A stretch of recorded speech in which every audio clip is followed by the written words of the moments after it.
কে গাইল এসে সাম্যের গানো শূন্য কাফেলা। ঠিক আছে, আর বাড়ায় না। কে আসলা বলে এই পৃথিবী হল উজালা,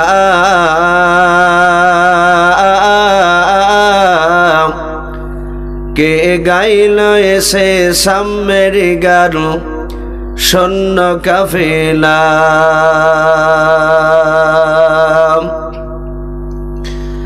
ও হাশমে মাকি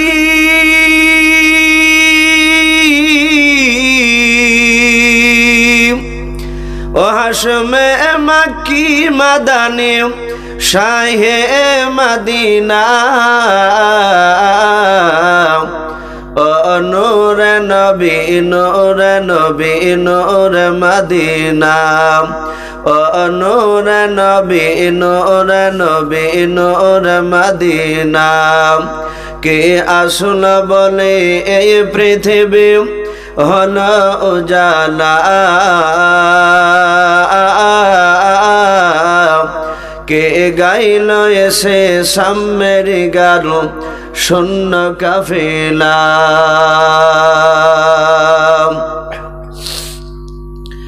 আহমদ মুহাম্মদ যিনি আখিরি নবী,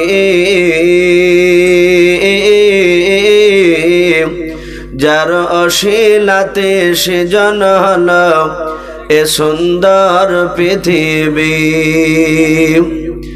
আহমদ মুহাম্মদ যিনি আখিরি নবী,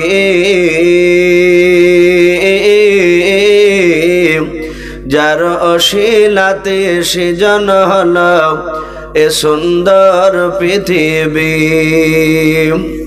যার নূরের জ্যোতি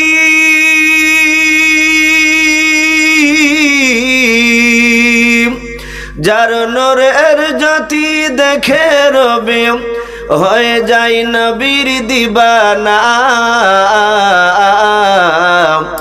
ও নূরে নবী নূরে নবী নূরে মদিনা, ও নূরে নবী নূরে নবী নূরে মদিনা। কে আসল বলে এই পৃথিবী হল উজালা, কে গাইল এসে সাম্যের গানো শূন্য কাফেলা। হাজরা আলাইহিস সালাম আবার হাত দুখানা আকাশের দিকে উঁচু করে চিৎকার করে ডাক দিয়ে বলেছিলেন, ওগো আমার ইসমাইলের আব্বা, আপনি দাঁড়িয়ে যান, কেন আমাকে আর আমার সন্তানকে উত্তপ্ত বালু রাশিতে রেখে দিয়ে চলে যাচ্ছেন বলার।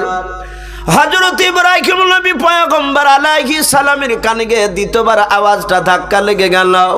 উনি দ্বিতীয়বার বাপজে তাকালেন না। হযরত ইব্রাহিম নবী আলাইহিস সালাম উনি চলে যাচ্ছেন মা হাজেরা। তৃতীয়বার হাত ওখানে আকাশের দিকে উঁচু করে চিৎকার করে ডাক দিয়ে বলেছিলেন, ওগো আমার আল্লাহর নবী, আপনি দাঁড়িয়ে যান। হযরত মা হাজেরার তৃতীয়বার আওয়াজখানা বাবা, ওই ডাকটা হযরত ইব্রাহিম নবী আলাইহিস সালামের কানে গিয়ে আবার ধাক্কা লেগে গেল। হযরত মা হাজেরা বলেন, আমি দেখলাম আমার স্বামী ইব্রাহিম নবী পয়গম্বর আলাইহিস সালাম পেছন দিকে ওটের লাগাম ধরে বাপজি ঘুরে আমার দিকে তাকালেন, কিন্তু জবানে কথা বললেন না। হযরত ইব্রাহিম ওখান থেকে বাপজি আসলেন না, ওই দূর থেকে বাপজি পেছন দিকে ঘুরে মা হাজেরার দিকে একবার তাকানোর পর এই ডান হাতখানা আকাশের দিকে বাবা উঁচু করলেন, করার পর এই শাহাদাত আঙ্গুল দিয়ে ইশারা করে বলতে চাইলেন, আমি আল্লাহর হুকুমে রেখে গেলাম। জোরে বলুন সুবহানাল্লাহ। হযরত মা হাজেরা আলাইহিস সালাম উনি বুঝতে পারলেন যে আমার স্বামী আল্লাহর হুকুমই আমার সন্তান আর আমাকে রেখে গিয়েছে। আর চতুর্থবার বাপজি ডাকলেন না। মা হাজেরা আলাইহিস সালাম ওই মরুভূমির ময়দানে সারা দিন কাটিয়ে দিলেন। রাত্রি শুরু হয়ে গেল, সারা রাত কাটালেন। তফসিরে বাবজি মারিফুল কোরআনে এসেছে এইভাবে, এক নয় দুই নয়, প্রায় আপনার 7-8 দিন ধরে বাবজি ওখানে থাকার পরে ওনার খাবার যা ছিল, পানি যা ছিল, সব পানি আর খাবার সব ফুরে গেল। মা হাজেরা আলাইহিস সালামের খাবার পানি যখন ফুরে গেল, ফুরার পরে হযরত মা হাজেরা আলাইহিস সালামের শরীরে বাবজি 3 দিন ধরে পানি যায় নাই, পেটে পানি পড়ে নাই, খাবার নাই, পানি নাই। হযরত মা হাজেরা আলাইহিস সালাম উনি দেখেন ওনার সন্তান কয়েক মাসের বাচ্চা হযরত ইসমাইল আলাইহিস সালাম তখনও বাবজি ওনার মার দুধ পান করতেন। তাহলে দুধ পান করা বাচ্চা মানে একেবারে ছোট বাচ্চা। ওনার মার স্তনে মুখ লেগে দুধ টানতে লাগলেন। উনি ডান দিকে টানছেন, দুধ বেরোয় না, কানতে লাগলেন। মা হাজেরা তার বাচ্চাকে টেনে বাম দিকের বাবজি স্তনে লাগালেন, মুখটা টানাটানি করে 1 ফোঁটা দুধ বেরোলো না। মা হাজেরা আলাইহিস সালাম দেখলেন ইসমাইল আলাইহিস সালাম এবার পানি পানি করে কাঁদতে লাগলেন। পানি পানি করে যখন কাঁদছেন, মা হাজেরা আলাইহিস সালাম চারিদিকে লক্ষ্য করে দেখেন কোথাও বাবজি পানি দেখতে পাওয়া যাচ্ছে না। মা হাজেরা আলাইহিস সালাম ছেলের কান্না দেখে সহ্য হয় নাই, আল্লাহকে ডেকে বলেন, আল্লাহ আমি মনে হয় আমার সন্তান কার বাঁচাতে পারবো না, ওগো মালিক তুমি বাঁচাও। ওগো রব্বুল আলামিন এত বড় পরীক্ষা নিয়েছো, পরীক্ষায় মনে হয় আমি পাস করতে পারবো না। হযরত মা হাজেরা আলাইহিস সালাম উনি কান্না করছেন, এইদিকে বাবজি ইসমাইল আলাইহিস সালামের কান্না দেখে সহ্য করতে না পেরে সন্তানকে উত্তপ্ত বালুর রাশিতে মরুভূমির ময়দানে বালির ওপর রেখে দিয়ে চামড়ার মুশুকটা হাতে করে নিয়ে চারিদিকে খুঁজতে শুরু করলেন, যে দেখি একটু হেঁটে একটু এদিকে ওদিকে খোঁজাখুঁজি করি, দেখি পানি পাওয়া যায় কিনা। কোরআন শরীফে বাবজি বলা হয়েছে একটা পাহাড়ের নাম। হযরত মা হাজেরা আলাইহিস সালাম বলে, আমি বেশ কিছুটা দূর ছুটে যাওয়ার পরে দেখলাম একটা পাহাড় দেখতে পেলাম, ওই পাহাড়টার নাম হচ্ছে মারওয়া। ওই পাহাড়টার দূর থেকে আমি দেখলাম মনে হচ্ছে পাহাড় থেকে পানির ঝর্ণা বয়ে আসছে, ঝিরঝির করে পানি বইছে। মা হাজেরা আলাইহিস সালাম ওই পাহাড়ের কাছে যাওয়ার পরে দেখেন বাবা ওই পাহাড় থেকে পানি বেরোয় না। হযরত মা হাজেরা দূর থেকে যেটা পানি অনুভব করেছিলেন, পানি পড়ছিল মনে হচ্ছিল, ওই জায়গায় কাছাকাছি গিয়ে বাবা দেখেন ওখানে পানি নাই। পাহাড়ের বাবজি মরিচিকাও দূর থেকে রৌদ্রে মনে হচ্ছিল বাবজি পানি ঝরতেছে। হযরত মা হাজেরা ওখান থেকে বাবজি আবার চারিদিকে লক্ষ্য করে দেখতে লাগলেন কোথাও পানি পাওয়া যায় কিনা। মা হাজেরা আলাইহিস সালাম তিনি আবার তাকে দেখলেন, বাবা সামনে আর একটা পাহাড় দেখতে পাওয়া গেল। ওই পাহাড়টার নাম বাবজি কোরআন এসেছে সফা। হযরত মা হাজেরা দেখলেন ওই পাহাড় থেকে মনে হয় পানি বেরিয়ে আসছে। আমি হয়তো পাহাড়টা ভুল দেখেছি, ওই পাহাড়টা ভুল হতে পারে না। মা হাজেরা মারওয়া থেকে দৌড়ে গিয়ে বাবা আবার সফাতে চলে গেলেন। সফায় যাওয়ার পর দেখেন ওখানেও পানি নাই, দেখছেন পাহাড়ের মরিচিকা। হযরত মা হাজেরা আলাইহিস সালাম আবার সফা থেকে বাবজি ব্যাকুল হয়ে চারিদিকে বাবজি খুঁজতে শুরু করে দিলেন, কান্না করেছেন, আল্লাহ তুমি পানির ব্যবস্থা করে দাও, পানি কেন তুমি আমাকে দাও নাই। হযরত মা হাজেরা ওখান থেকে লক্ষ্য করে তাকে দেখলেন, সামনের দিকে বাবজি তাকে দেখছেন আবার মারওয়া পাহাড়। ওই পাহাড়ে মনে হচ্ছে আবার পাহাড় থেকে বাবজি পানি বয়ে বয়ে আসতেছে। মা হাজেরা মনে মনে চিন্তা করলেন, আল্লাহ আমার মনে হয় ওই পাহাড়ের ওই দিকটার দিকে আমি লক্ষ্য করি নাই, ওই দিক থেকে পানি পড়ছিল আমি হয়তো দেখে নাই। আবার মা হাজেরা ওখান থেকে বাবজি ছুটে গিয়ে মারওয়া গিয়ে বাবজি দৌড়ে চলে গেলেন। যার পর দেখেন আবার সেই জায়গা বাবজি পাহাড়ের মরিচিকাও।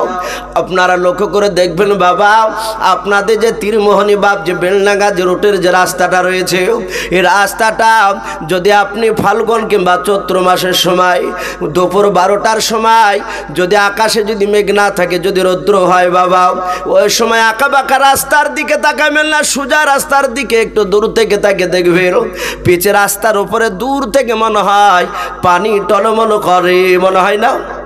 যত কাছে দেখবেন পানি নাই, সেখানে দেখে মনে হবে এই তো পাথরের রাস্তা। হযরত মা হাজারা বাপজি ওই রকম কেস ঘটলো, দূর থেকে মনে হচ্ছিল পানি ঝরছিল, কাছে যত যায় দেখে পানি নাই। মা হাজারা এভাবে ওই পাহাড়টা এক নয় দুই নাই সফার মারোয়া বাপজি 7 বার দৌড়াদৌড়ি করার পর মা হাজারা আলাইহা সালাম আর দৌড়ালেন না, উনি ক্লান্ত হয়ে গিয়েছিলেন। আল্লাহকে ডেকে বলেন, আল্লাহ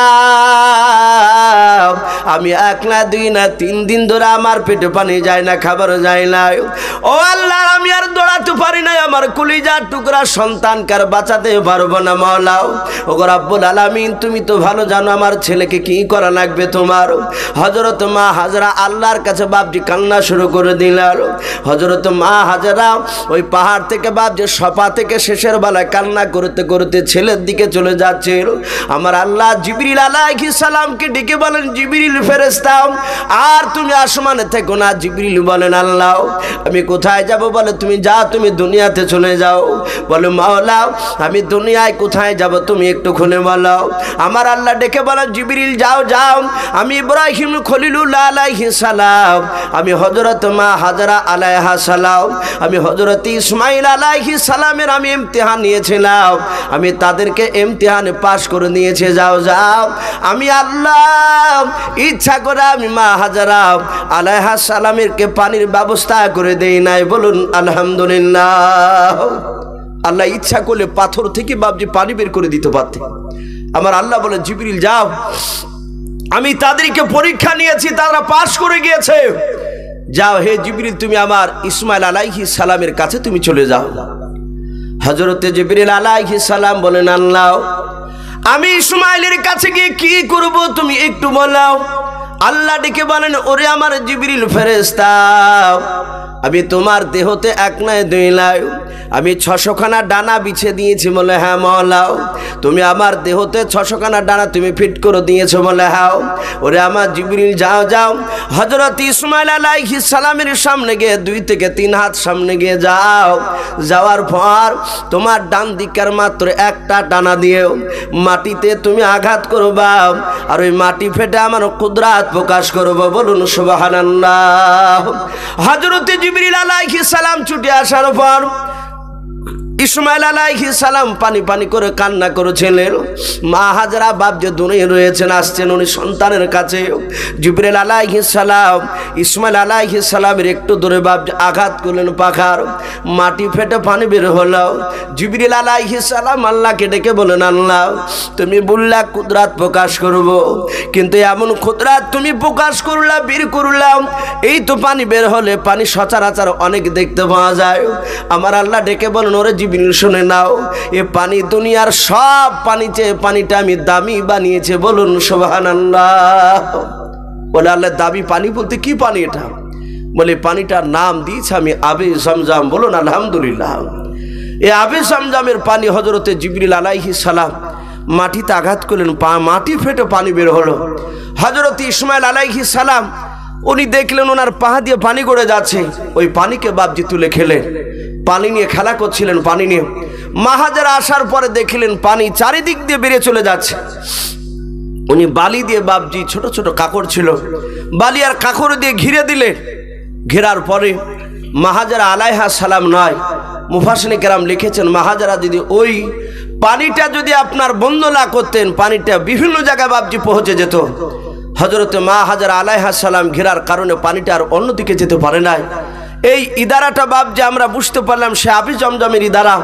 হযরতে মা হাজরা আলাইহা সালাম তার সন্তান ইসমাইল আলাইহিস সালামের সামনে জিবরিল আলাইহিস সালামের ডান দিকের পাখার আঘাতে মাটি ফেটে যে পানি বের হয়েছিল, ওই পানিটার নাম ছিল আবে জমজম। এই আবে জমজমের ইদারা আস্তে আস্তে বাপজি মাটি পড়ে পড়ে পড়ে পড়ে বন্ধ হয়ে গেছিল। তাই মক্কার লোকেরা তারা জানতো যে এখানে আবে জমজমের ইদারা আছে, কিন্তু মানুষ বহু গিয়েছে, কিন্তু খুঁজে বাপজি তারা বের করতে পারে নাই। তাই আব্দুল মুতালিব বলেছিলেন, ওগো মাওলা ওই আবে জমজমের ইদারার পানি উদ্ধার করতে পারলে আমি 10টি ছেলের মধ্যে 1টি ছেলেকে তোমার রাস্তায় জবাই করে দিতাম। সম্মানিত ভাইরা আমার বাবাজি বোনেরা, ঘটনা অনেক লম্বা। হযরতে ইসমাইল নয়, হযরতে আপনার ইব্রাহিম আলাইহিস সালামের জামানা যে ইদারাটা বুঝতে পারলাম। এই আবে জমজমের ইদারা যখন হযরতে আব্দুল মুতালিব দোয়া করলেন, আল্লাহ কবুল করেছিলেন তার দোয়া। আল্লাহ রাব্বুল আলামিন ডাক দিয়ে একদিন বলছেন, হে আব্দুল মুতালিব, যাও তোমার 10টা সন্তান নিয়ে গিয়ে তুমি কাবা শরীফের সম্মুখে দাঁড়াবা, দেখবা একটা কাক এসে তোমার সামনে মাটিতে ছবল মারবে, যে জায়গায় ছবল মারবে সেই জায়গায় কিছুটা দূর তোমার সন্তানদেরকে খুঁড়তে বলবে, খোঁড়ার পরই আবি জমজমের ইদারা তুমি পেয়ে যাবে। আব্দুল মুত্তালিব তাই বাপজি তার সন্তান 10টাকে নিয়ে চলে গিয়েছিলেন, মাটি কাটার যে আপনার হাতিয়ার যন্ত্র তা নিয়ে গিয়ে দাঁড়িয়ে আছেন। হঠাৎ করে দেখলেন কাবা শরীফের সামনে দিক থেকে একটা কাক উড়ে এসে মাটিতে ছবল মারলো। হযরত ইব্রাহিম নয়, আব্দুল মুত্তালিব বললেন, ওগো আমার ছেলেরা এই জায়গাটা খুঁড়তে শুরু করো। সন্তানরা খুঁড়লেন, বেশ কিছুটা খোঁড়ার পরে আবে জমজমের ইদারা পেয়ে গেলেন। বলুন আলহামদুলিল্লাহ। উনি বাড়ি চলে আসলেন, আসার পর চিন্তা করছেন, ওগো মওলা, আমি যে ওয়াদা করেছি একটা ছেলেকে জবাই করব, কিন্তু আমি কাকে করি? উনি 10টা ছেলেকে সামনে বসে রেখে 1 2 3 4 করে বাপজি চারিদিকে বাপজি আপনার সন্তানের মুখের দিকে তাকিয়ে লাস্টে কেতাবে লিখেছে তার 10 নাম্বার একেবারে ছোট ছেলেটা, জিনার নাম কেতাবে এসেছে আব্দুল্লাহ। এই আব্দুল্লাহকে আল্লাহ রাস্তায় জবাই করব বলে বাপজি সিদ্ধান্ত নিলেন। সন্তানের কাছে অনুমতি চাইছেন, ওগো আমার বেটা আব্দুল্লাহ, আমি যে ওয়াদা করেছি আল্লাহর কাছে, তা আমি আল্লাহ রাস্তায় জবাই করব, বলো তুমি কি খুশি আছো না দুঃখিত তুমি বলো। হযরত আব্দুল মুত্তালিবের কথা শুনে আব্দুল্লাহ মুচকি মুচকি হাসছেন আর বলছেন, আব্বা, গোটা মক্কার লোকেরা জানে যে আব্দুল মুত্তালিব তিনি ন্যায় পরায়ণ লোক। আব্দুল মুত্তালিব জবান দিয়ে যেটা বের করে সেটা বাস্তবে পরিণত করে। বলুন আলহামদুলিল্লাহ। ওগো আব্বা জান, আপনি যেহেতু নির্ধারিত করেছেন আমাকে জবাই করব বলে আল্লাহ রাস্তায়, আমি আপনার সন্তান আল্লাহ রাস্তায় কুরবানি হতে আমি রাজি আছি। বলুন আলহামদুলিল্লাহ। হযরত আব্দুল মুত্তালিবের তার সন্তানের কথা শুনে বাপজি আব্দুল মুত্তালিবও খুশি হলেন, হাসতে লাগলেন, প্রচার করে দিলেন যে আগামী মাসের অমুক তারিখে অমুক সময় আমার ছোট ছেলে আব্দুল্লাহকে আল্লাহ রাস্তায় জবাই করা হবে, যেটার পূর্বে কোনোদিন হয় নাই। মানুষেরা বাপজি সকলে আশ্চর্য হয়ে গিয়েছে। হযরতে আব্দুল মুত্তালিব হঠাৎ করে তার সন্তানকে জবাই করতে চেয়েছে। সেই জামানায় বাপজি ইহুদির তাবুর তাবুর বাপজি পণ্ডিত ছিল, আলেম ছিল, যারা খ্রিস্টান গির্জায় যারা ইমামতি করে, যাদেরকে বাপজি পাদ্রী বলা হয়। সেই জামানায় ইহুদির বড় বড় পাদ্রীরা বাপজি তারা ছুটে চলে আসলো। তারা জানতো বাপজি আমরা এমন একজন ভাগ্যবান, আমরা এমন একজন উম্মাত নবী যে আমার বিশ্ব নবীর কথা আদম আলাইহিস সালামকে আল্লাহ জানিয়েছেন। জোরে বলুন সুবহানাল্লাহ। শুধু আদম নবী নয়, প্রতিটা নবী রাসূল বাপজি আমার বিশ্ব নবী আসার আগে পর্যন্ত ঈসা রুহুল্লাহ আলাইহিমুস সালাম পর্যন্ত আল্লাহ রাব্বুল আলামিন যত নবী রাসূল পাঠিয়েছে সব নবী রাসূলকে বাপজি আমার বিশ্ব নবীর কথা, তার সম্মানের কথা বলেছেন। বলুন আলহামদুলিল্লাহ। সম্মানিত ভাইরা আমার, বাবাজি বোনেরা, এর আগে হয়তো আমি কোথাও বলেছিলাম আমরা এত দামি উম্মাত, কিন্তু বাপজি হয়তো আমরা এত দামি উম্মাত হওয়ার পর আজ রসুলকে বাপজি আমরা চিনতে পারি নাই। আমার বিশ্বনবী রহমাতুল লিল আলামিন জনাবে মোহাম্মদ রাসূলুল্লাহ সাল্লাল্লাহু আলাইহি ওয়াসাল্লাম বলেছেন, ওগো আমার সাহাবায়ে কেরাম শুনে নাও, ওগো আমার সাহাবায়ে কেরাম, কিয়ামতের ময়দানে যেদিন শুনে নাও হিসাব নিকাশ শেষ হয়ে যাবে, জাহান্নামীরা জাহান্নামী রাস্তার দিকে চলে যাবে, জান্নাতীরা জান্নাতে যাওয়ার জন্য তারা অপেক্ষা করবে। আদম আলাইহিস সালাম থেকে নিয়ে আমি মুহাম্মদ সাল্লাল্লাহু আলাইহি ওয়াসাল্লাম পর্যন্ত সব নবী রাসূল বাপজি তার আপন আপন উম্মাত, যে সব উম্মাতরা জান্নাতি হবে, উম্মাতিরা জান্নাতি হবে, তাদেরকে নিয়ে সব আপন আপন নবী দল বেঁধে বাপজি দাঁড়িয়ে থাকবে। আমরা দেখেছি ডমকলে বাপজি ইজতেমা হয়েছিল, কাশীপুরে ইজতেমা হয়েছিল, অনেকে গিয়েছে। ইজতেমা গেলে দেখতে পাওয়া যাবে যে এক একটা জায়গাতে খুঁটিতে বাপজি এক একটা গ্রামের নাম দেওয়া থাকে। হয়তো জলঙ্গি থেকে মানুষ এসে জলঙ্গির একটা বড় কার্ড দেওয়া থাকবে।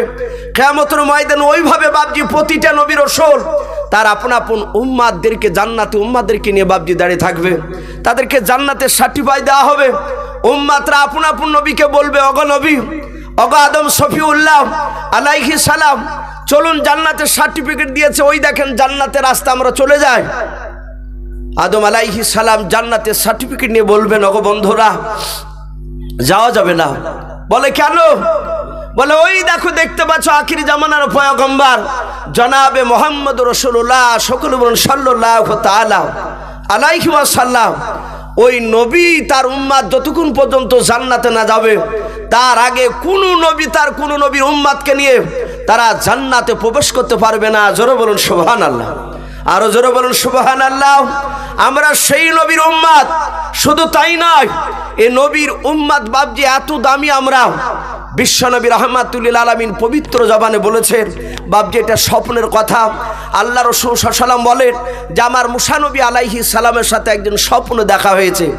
মুসা নবী পয়গম্বর আলাইহিস সালাম আল্লাহ রসুলকে স্বপ্নের মাধ্যমে জিজ্ঞাসা করছেন, ওগো আল্লাহর রসুল, ওগো আল্লাহর হাবিব, আপনি বলুন আপনার উম্মতরা কতটা আপনার সুন্নাতের উপর আমল করে, আল্লাহর কোরআনের উপর কতটা আমল করে, আপনি বলুন আপনার উম্মতরা কতটা দামি হতে পেরেছে।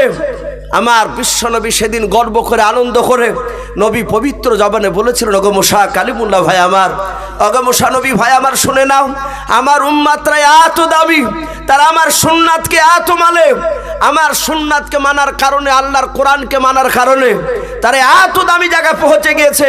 বলে কেমন দামি জায়গায় পৌঁছে গিয়েছে বলুন? বলে আমার এক একটা উম্মত হাকিকাতান নয়, মাজাজার। হে মুসা নবী ভাই, তোমাদের সমতুল্য। জোরে বলুন সুবহানাল্লাহ।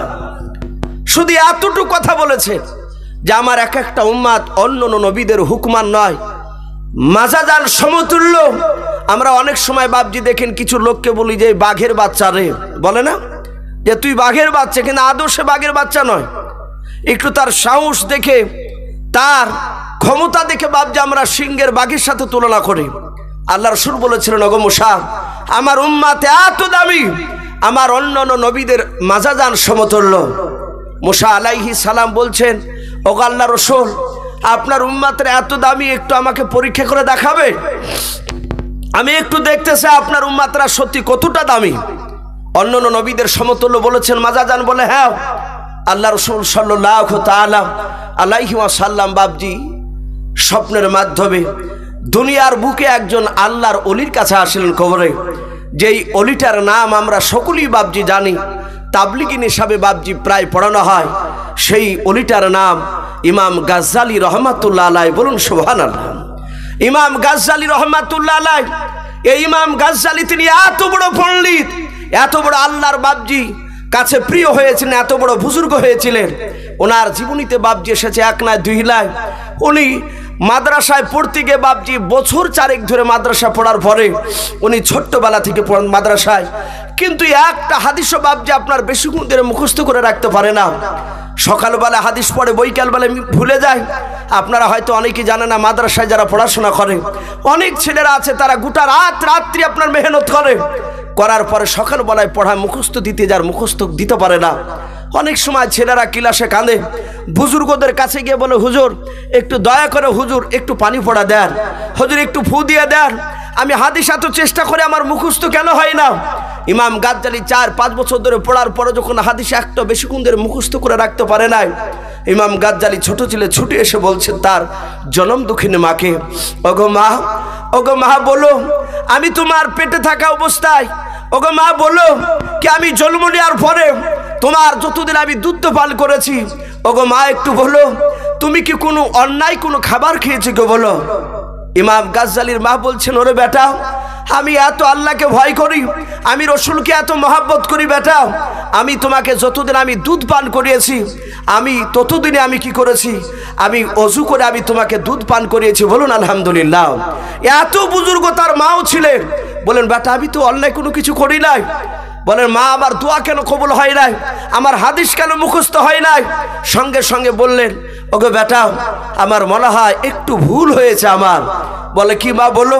বলে তুমি যখন আমার পেটে 6-7 মাসের বাচ্চা ছিলাম, ওই দেখো তোমার চাচার বাড়ির আইগিনাতে যে কুলের গাছটা আমরা যাকে চলতি ভাষায় বোর বলি, ওই বোরের গাছ দেখছো। বলে হ্যাঁ, ওই গাছের ডাল আমার দিকে নিয়েছিল বাড়ির দিকে, আমি একটা পেড়ে খেয়েছিলাম না বলে। ইমাম গাজ্জালী বলছেন, ওগো আমার মা মনে হয় ওটাই অন্যায় হইতে পারে। এই ইমাম গাজ্জালী এত বড় বুজুর্গ আল্লাহওয়ালা ছিলেন, ওনার চাচার কাছে বাপজি ক্ষমা চেয়েছিলেন। সেই ইমাম গাজ্জালীর খবরে এসে ডাক দিয়ে আল্লাহ রাব্বুল আলামিনের রাসূল বলছেন, কুম বিইজনিল্লাহ, আল্লাহর হুকমে তুমি জিন্দা হয়ে যাও। ইমাম গাজ্জালী রহমাতুল্লাহ আলাইহি মুসা নবী পয়গম্বরের সাথে স্বপ্নে নিয়ে গিয়েছে। নিয়ে যাওয়ার পরে মুসা নবী পয়গম্বরকে ডাক দিয়ে আল্লাহ রাসূল বলছেন, ওগো মুসা ভাই, ওগো নবী মুসা কালিমুল্লাহ ভাই আমার, ইনি হচ্ছেন আমার উম্মত। বলে তাই? বলে হ্যাঁ। বলে আপনার এই উম্মতটা এত দামি? বলে হ্যাঁ, একটু দেখো। বলে দেখি দেখি বলার পরই ইমাম গাজ্জালিকে ডাক দিয়ে মুসা নবী বলছেন, ভাই তোমার নামটা কি একটু বলো তো। হযরতে মুসা নবী কালিমুল্লাহ আলাইহিস সালাম ডাক দিয়ে বলেন, ভাই তোমার নাম কি বলাও। হযরত ইমাম গাজ্জালি রাহমাতুল্লাহ আলাইহি তিনি বলেন, ও আল্লাহর নবী মুসা কালিমুল্লাহ, আমার নাম ইমাম গাজ্জালি, আমার আব্বার নাম অমুক, তার আব্বার নাম অমুক, তার আব্বার নাম অমুক।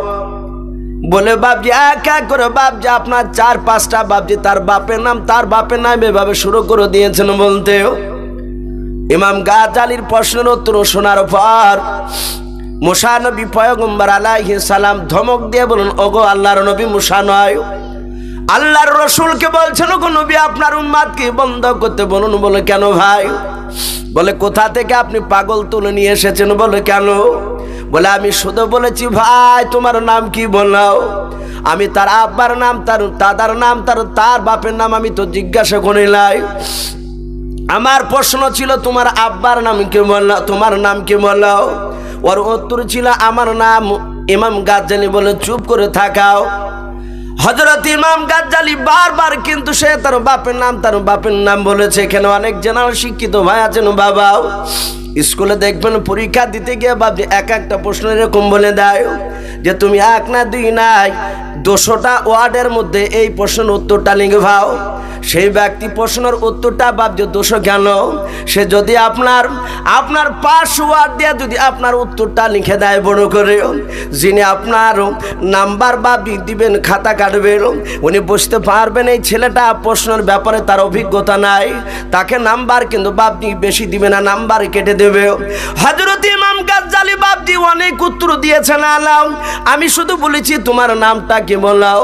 এর নাম বাদ দিয়ে তার দাদার নাম, তার দাদার নাম, এইভাবে সব বলতে শুরু করেছে।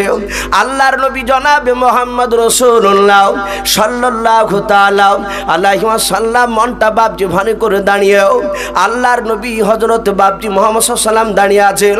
ইমাম গাজ্জালি বলেন, ওগো আল্লাহর নবী, আপনার মুসা ভাই আর কোন প্রশ্ন করে কি একটু জিজ্ঞাসা করার। আল্লাহর নবী বলেন, মুসা ভাই বলো আর কোন প্রশ্ন করবে? বলে না লাও, আর প্রশ্ন করবো নাও। আল্লাহর নবীজির সামনে দাঁড়িয়ে আমার ইমাম গাজ্জালি রাহমাতুল্লাহ আলাইহি বলেন, ওগো আল্লাহর নবী, যদি বেয়াদবি মনে না করেন আপনি একটু অনুমতি দেন, আপনার নবী মুসা কালিমুল্লাহ ভাইকে আমি কয়েকটা কথা জিজ্ঞাসা করব। আল্লাহর নবী বলেন, মুসা ভাই আমার উম্মাদকে যে তুমি 1 নম্বর পাগল বলেছো। বলে হ্যাঁ, এই পাগল তোমার সাথে কিছু যেন কথা বলতে চাই।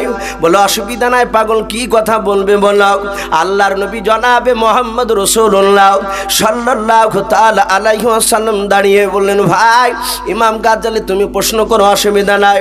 আল্লাহর নবী মুসা কালিমুল্লাহ আলাইহিস সালামকে ডাক দিয়ে বলছেন, ওগো মুসা ভাই আপনার কি মনে নাই?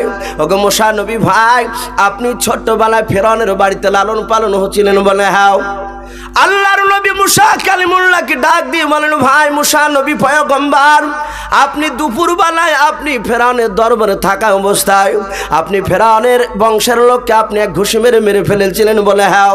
ওগো আল্লাহর নবী মুসা, আপনি 1 না 2 লাই, আপনি একটা লোককে ঘুষি মেরে মারিয়ে আপনি ওইখান থেকে আপনি সোজা মাদান শহরে পালিয়ে গিয়েছিলেন।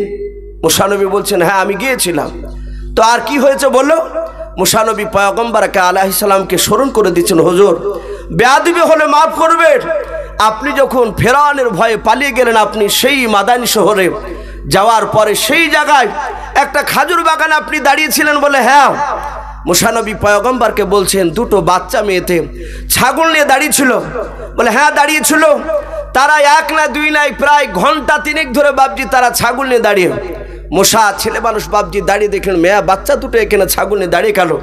মেয়াটার কাছে গিয়ে পেছন দিক থেকে বলছেন, গো বোনেরা তোমরা এখানে কেন দাঁড়িয়ে আছো, কেন যাচ্ছ না? আমি অনেকক্ষণ ধরে লক্ষ্য করে দেখছি তোমরা খাজুর গাছই নিচে দাঁড়িয়ে আছো। মেয়া দুটো মুসা নবী পয়গম্বরের দিকে বাপজি তাকালেন না, অন্যদিকে মুখ ঘুরে বললেন, ভাই যুবক আমরা তোমাকে চিনি না, আমরা ছাগল চড়িয়েছি, ছাগলকে পানি পান করাবো। বলো কোথায়? বলো ওই দেখো মানুষের ভিড় দেখতে পাচ্ছ। বলে হ্যাঁ ওখানে অনেক মানুষের ভিড় জমেছে, সেই জায়গায় শুনে নাও ওই জায়গাতে ঝর্ণা রয়েছে, ইদারা আছে পানির, ওখান থেকে সবাই পানি পান করাচ্ছে, আমরাও শেষের বেলায় পানি পান করে নিয়ে বাড়ি যাব। আল্লাহর নবী মুসা আলাইহিস সালাম ডাক দিয়ে বললেন, বর তোমরা তাহলে এখনো কেন যাচ্ছ না? বলে এখন পারা যাবে না, এখন অনেক মানুষ আছে দেখতে পাচ্ছ না। মুসা নবী বলেন, বোন যদি কিছু মনে না করো ছাগল দুটো আমাকে দাও। ছাগল দুটো দড়ি দিয়ে বাঁধা ছিল, হাতে ধরলেন। মুসা নবী পয়গম্বর বাপজি সেই যুবকদের কাছে গিয়ে বললেন, ভাই ভাই ওই দেখো দুটো মেয়ে তারা দাঁড়িয়ে আছে, তারা তোমাদের কাছে আসতে পারে না লজ্জায়, যদি কিছু মনে না করো তাহলে একটু সাইডে সরে যাও। ওই মেয়ে দুটোর ছাগল দুটো আমি নিয়ে এসেছি, পানি পান করে নিয়ে আমি তাদের কাছে দেবো, তারা সূর্য ডোবার আগেই তারা বাড়ি চলে যাবে।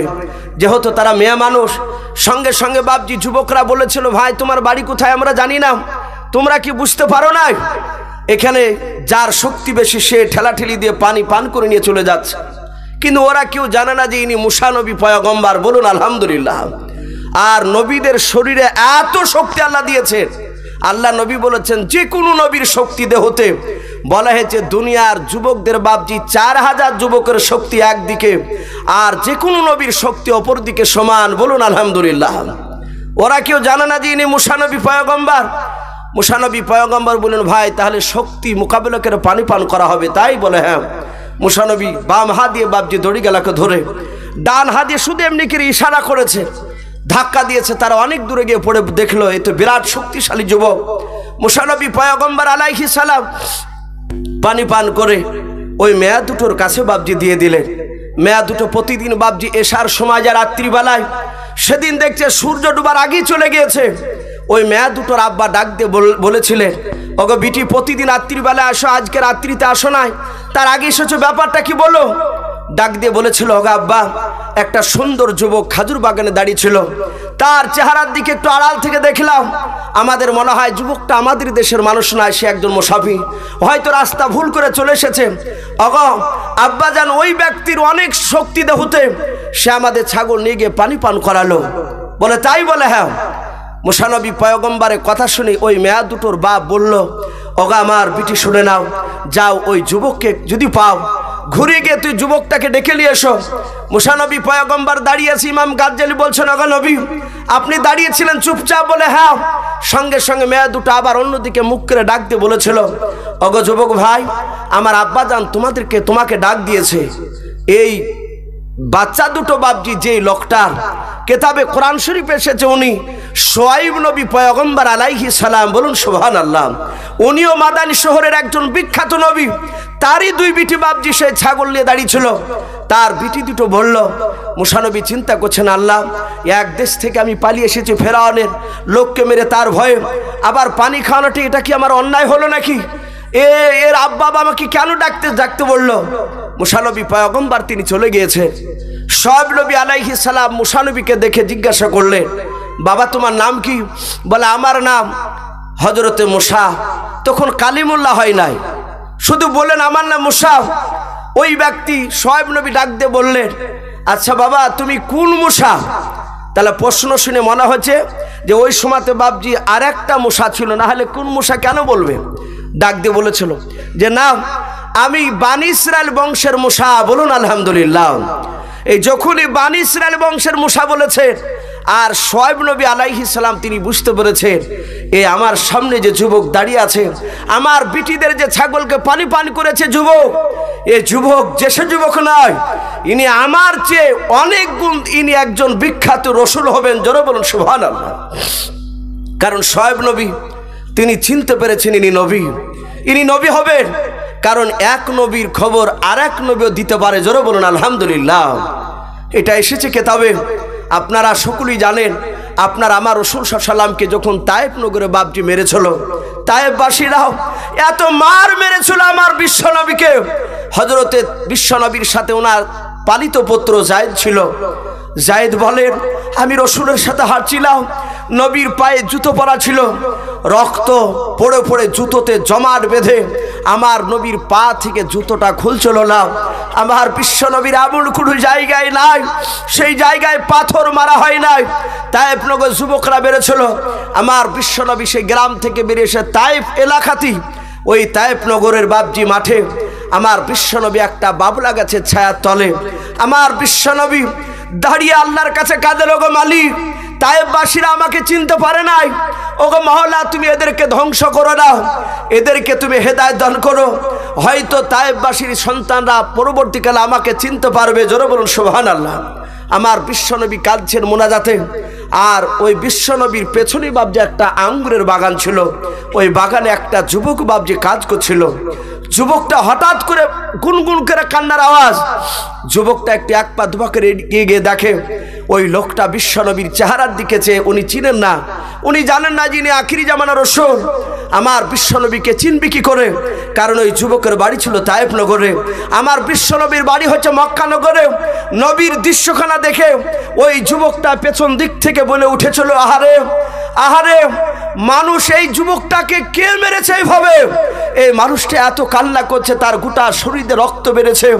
যায়েদ পালিত পুত্র পাশ থেকে উনিও কান্না করছেন। আমার বিশ্বনবী বাবজি দাঁড়িয়ে দাঁড়িয়ে সেখানে দোয়া করছিলেন। যুবকটা সহ্য করতে না পেরে ছুটে গিয়ে আবার বাগানে গিয়ে বাবজি তার গিলাসে বাবজি একটা আঙ্গুরের থোকাকে বের করে ছিঁড়ে নিংড়ে রস বের করে বাবজি পেছন দিক থেকে এসে বলছেন, হে যুবক, আমি তোমাকে চিনি নাই, কিন্তু তোমার শরীর থেকে রক্ত বেড়েছে, তুমি দুর্বল হয়েছো। ভাই তোমার অসুবিধা হতে পারে সামলে, তাই দেখো আমার আঙ্গুরের বাগানের টাটকা আঙ্গুর ফলের আমি রস বের করে নিয়ে এসেছি, যুবক একটু খেয়ে নাও।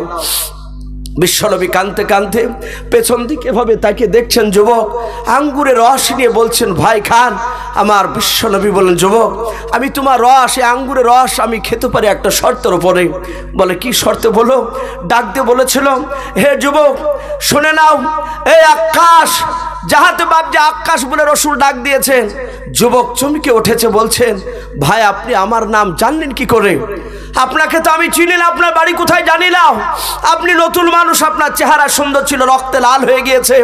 হে যুবক আপনি আমার নাম আকাশ, তা আপনি জানলেন কি করে? আপনি কি করে বুঝলেন বলুন?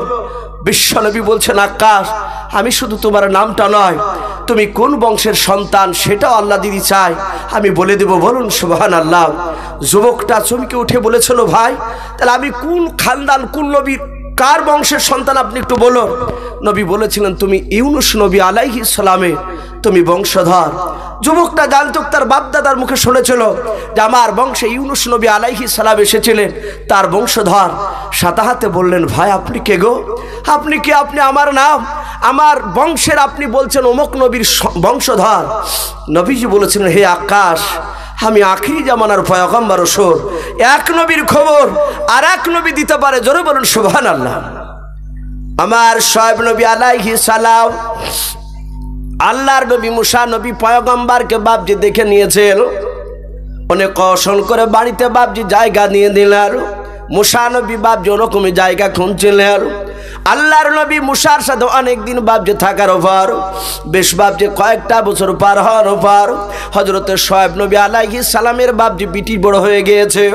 আল্লাহর নবী শোয়েব নবী আলাইহিস সালাম মুসা নবী পয়গম্বরকে ডাক দিয়ে বলেন, বাবা আমার বড় বিটির সাথে আমি তোমার বিয়ে দিতে চাই, বলো রাজি আছো কিনা? শোয়েব নবীর বাপজি চিন্তা করেছেন, আল্লাহ আমার বিটির সাথে মুসার সাথে যদি বিয়ে দিতে পারে জীবন ধন্য হয়ে যাবে, কারণ উনি জানেন ইনি বিখ্যাত নবী হতে পারেন।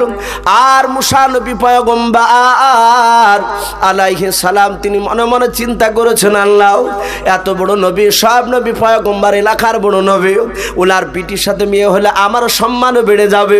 হযরত মুসা নবী বিয়েতে রাজি হয়ে গেলেন। বিয়ে হওয়ার পর বাবা দিল পাশ এক বাপজি থাকার পর আল্লাহর নবী শোয়েব নবী আলাইহিস সালাম ডাক দিয়ে বললেন, ওগো মুসা আর আমার বাড়ি থাকা যাবে না। বলে, মুসা অনেকদিন ধরে থাকলে তোমার দেশে চলে যাও, যে তোমার বাপ মার খিদমত করো গা। বলুন আলহামদুলিল্লাহ। মুসা নবী বলেন, চলে যেতে হবে? বলে হ্যাঁ। মুসা আলাইহিস সালামকে ইমাম গাজ্জালি বলছেন, হুজুর শোয়েব নবী আলাইহিস সালাম আপনাকে চলে যেতে বলেন, আপনি চলে আসছিলেন, আপনাকে কয়েকটা জিনিস উপহার দিয়েছিলেন শোয়েব নবী, তার মধ্যে থেকে একটা ছিল লাঠি, যে লাঠিটা কোরআন শরীফে তার নাম এসেছে আশা মুবারক লাঠি। বলুন আলহামদুলিল্লাহ। আশা শব্দ এসেছে। ডাক দিয়ে বলেন, ওগো নবী ওই লাঠিখানা নিয়ে আপনি রাস্তা দিয়ে হাঁটছিলেন, ওই লাঠিটার বাপজি তফসিরে এসেছে, ওই লাঠিটা শোয়েব নবী আলাইহিস সালাম দিয়েছিলেন ছাগল চড়াতে মুসা নবী পয়গম্বরকে।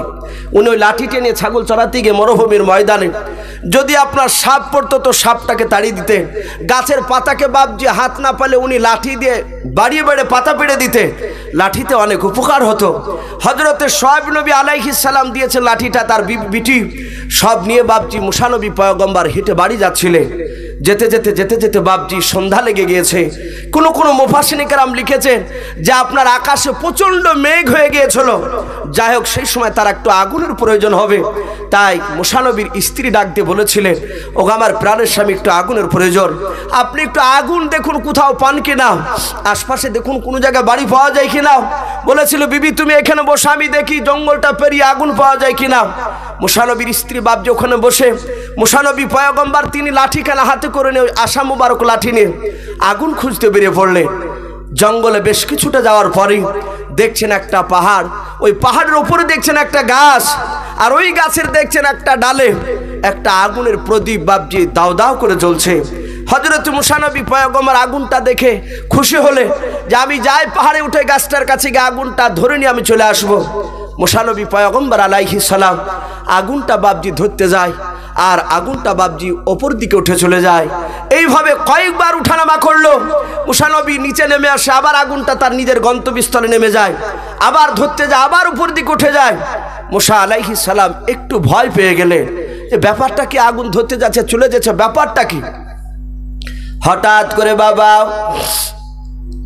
আগুনের ভিতর থেকে আওয়াজ ভেসে আসলো, ওমা তিলকা বিয়ামিনিকা ইয়া মুসা। হযরতে মুসা নবী পয়গম্বর আলাইহিস সালামকে ডাক দিয়ে বলেছেন, গো মুসা, তোমার ডান হাতে ওটাকে। হযরত ইমাম গাজ্জালী রাহমাতুল্লাহ আলাইহি ডাক দিয়ে বলেছিলেন, ওগো আমার মুসা ভাই, ওই জায়গায় তোমাকে শুধু জিজ্ঞাসা করেছিল তোমার ডান হাতে ওটাকে। তুমি যেমন আমাকে বলেছো তোমার নাম কে, আমার আব্বার নাম জিজ্ঞাসা করো নাই, আমি বলেছিলাম। আমার দাদার নাম জিজ্ঞাসা তুমি করো নাই, আমি বলেছিলাম। তাই তুমি আমাকে পাগল বলেছো বলে, হ্যাঁ। আল্লাহর নবী মুসা কালিমুল্লাহ আলাইহিস সালামকে ইমাম গাজ্জালী বলেন, ওগো আমার মুসা ভাই, নবী কালিমুল্লাহ বেয়াদবি হলে মাফ করবেন, আপনাকে আগুন থেকে বলেছিল মুসা তোমার ডান হাতে ওটাকে। মুসা নবী পয়গম্বর আলাইহিস সালাম ভয়ে থরথর করে কাঁপতে কাঁপতে বলেছিলেন, ওগো আমি তোমাকে চিনি না, আমার ডান হাতে এটা আশা মুবারক। জোরে বলুন সুবহানাল্লাহ। মুসা নবী পয়গম্বর বাপজি আশা মুবারক নাম বলে বাপজি আর ক্ষান্ত হয় নাই, উনি চুপ করে আপনার দাঁড়িয়ে যাই নাই। মুসা নবী বারবার বলতে লাগলেন, আমি তোমাকে চিনি না, এ আমার হাতে এটা আশা মুবারক লাঠি, এই লাঠি দিয়ে ছাগলকে পাতা বানিয়ে দিও, সাপ পড়লে সাপকে তাড়িয়ে দিয়ে, বাঘ আসলে লাঠি দিয়ে ভয় দেখাই পালিয়ে যায়। আল্লাহর নবী মুসা কালিমুল্লাহ আলাইহিস সালাম কি ইমাম গাজ্জালী বলেন, হুজুর মাফ করবেন, শুনেন। আর ও মুসা নবী পয়গম্বর, আমি যদি 1 নম্বরে যদি পাগল হই, তাহলে আপনিও 2 নম্বরের পাগল হবেন। জোরে বলুন সুবহানাল্লাহ। মুসা অবাক, বলাই নবী, সেদিন তো আল্লাহ আপনাকে জিজ্ঞাসা করে নাই যে তোমার লাঠি দ্বারাতে কি কি উপকার পাও, অথচ সেদিন তুমি লাঠির উপকার গুণাবলী কেন তুমি বলেছিলে বলো। মুসা আলাইহিস সালাম বিশ্ব নবীকে বলছেন, হুজুর সত্যি আপনার উম্মতরা অত্যন্ত দামি। জোরে বলুন সুবহানাল্লাহ।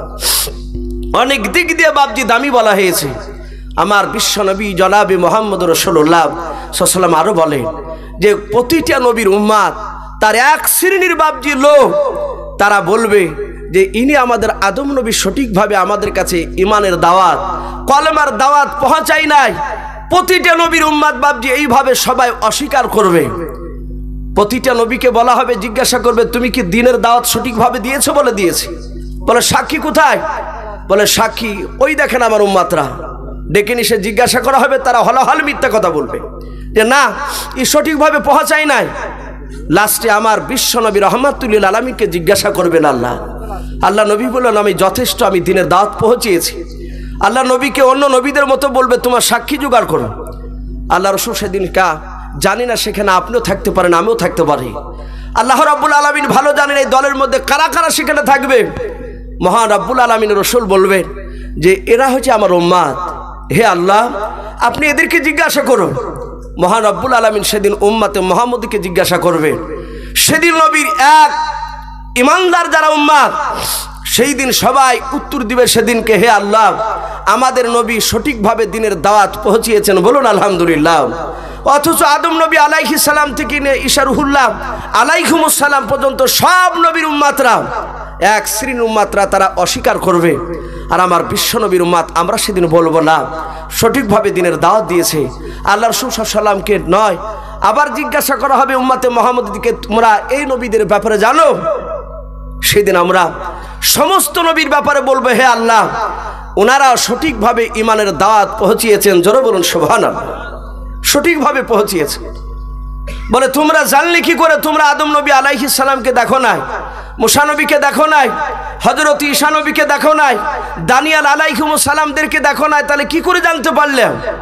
সেদিন উম্মতে মুহাম্মদ বলবে, ওগো আল্লাহ, আমাদের কাছে যে তুমি কোরআন নাজিল করেছিলে সেই কোরআন আমরা পড়েছি। প্রতিটা নবীরা তারা সঠিকভাবে মেহনত করে তারা কলমার দাওয়াত দিয়েছেন, জোরে বলুন সুবহানাল্লাহ। এই জন্য মহান রব্বুল আলামিন এই উম্মতে মুহাম্মদের মর্যাদা আরো বাড়িয়ে দিবে। আমার বিশ্বনবীর মর্যাদা তো বাড়াবেনই। কিতাবে লিখেছে কিয়ামতের ময়দানে কোনো নবী সুপারিশ করতে পারবে না, শুধু আপনার আমার রাসূল, শুধু আপনার আমার রাসূল, শুধু উম্মতের জন্য বাপজি সুপারিশ করবে, জোরে বলুন আলহামদুলিল্লাহ। এ আমার বিশ্বনবী রাহমাতুল লিল আলামিন, তিনি এত দামি বলা হয়েছে যেই রসুলকে বাপজি কিয়ামতের ময়দানে এমন একটা জায়গা বাপজি দান করা হবে, যেই জায়গায় অন্য কোনো নবী রসুলদেরকে বাপজি সেই জায়গায় দাঁড় করতে দেওয়া যাবে না, তাদেরকে বসতে দিবে না। আপনারা শুনেছেন হয়তো সেই জায়গাটার নাম মাকামে মাহমুদ, বলুন আলহামদুলিল্লাহ। কিতাবে লিখেছে আমার বিশ্ব নবী রাহমাতুল লিল আলামিনের মাকামে মাহমুদের ব্যাপারে বলা হয়েছে, আজ যেমন আপনারা বসে আছেন আমার দরুদি নবী বাপজি মসজিদে নববীতে সাহাবাই কেরামদেরকে সামনে নিয়ে বাপজি আলোচনা করছিলেন। আজ আমি যেমন আপনাদের চেহারার দিকে চেয়ে আছি, রসুল প্রতিটা সাহাবার চেহারার দিকে তাকিয়ে দেখছিলেন, আর সাহাবার রসুলের বাপজি চেহারার দিকে চেয়ে চেহারা দেখছিলেন। সাহাবারা জানতেন যে আমার বিশ্ব নবীর চেহারার দিকে যতবারই মহব্বতে দেখা যাবে ততবারই বাপজি তাদের মান মর্যাদা আরো বেড়ে যায়, বলুন আলহামদুলিল্লাহ। তাই প্রতিটা সাহাবারা বাপজি এদিক ওদিক তাকায় নাই, সবাই নবীর দিকে ফাল ফাল করে চেয়ে রসুলের নুরানি চেহারাখানা বাপজি দেখছিলেন। আমার বিশ্ব নবী কথা বলতে বলতে হঠাৎ করে আসমানের দিকে তাকালেন। হযরতে সালমান ফারসি রাদিয়াল্লাহু তাআলা আনহু বলেন, আব্দুল্লাহ ইবনে মাসউদ রাদিয়াল্লাহু তাআলা আনহু বলেন, আমরা দেখলাম নবী আমাদের দিকে তাকালেন না, নবী এবার আকাশের দিকে তাকালেন, কিন্তু আমরা তাকালাম কাউকে দেখতে পেলাম না। হযরতে সম্রাট জিবরিল আলাইহিস সালাম প্রথম আসমান থেকে রসুলকে সালাম দিয়েছেন, বলুন আলহামদুলিল্লাহ। আল্লাহ নবীকে বলেন, আসসালামু আলাইকা ইয়া রাসূলুল্লাহ। আল্লাহ রসুল সালামের উত্তর দিলেন, বলছেন, ভাই জিবরিল কি ব্যাপার, তুমি ওখান থেকে আমাকে ডাকছো কেন? কেন তুমি আমাকে ডেকে কথা বলছো, বলো। জিবরিল আলাইহিস সালাম এইভাবে হাতখানা শাট করে বলছে, রসুল আপনি তাকিয়ে দেখুন। আমার বিশ্বনবী তাকালেন, বলছেন, ওগো রসুল আপনি কি দেখছেন হাতে? বলো, ওগো আমার জিবরিল ভাই, আমি তোমার হাতে কয়েকটা দরজা দেখতে পাচ্ছি ঘরে। বিশ্বনবীকে জিবরিল বলছেন, হুজুর আপনি গনে গনে বলুন কটা আছে।